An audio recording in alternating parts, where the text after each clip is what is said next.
যদি হতাম আমি শকুন্তলাকে চিনে নিতাম আমি।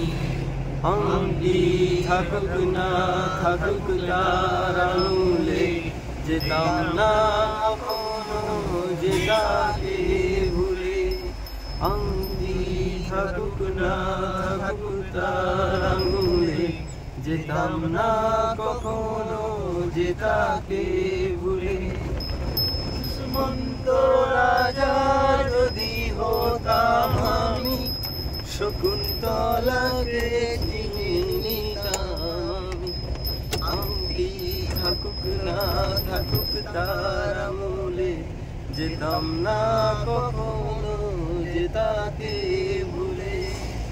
বলো পরশমণি সবই যে শোনা হয় শুনি যখনই, দূর থেকে যত দূরে যাই না চলে। লেখা দেখাচ্ছে না সরকার, দেখা যায়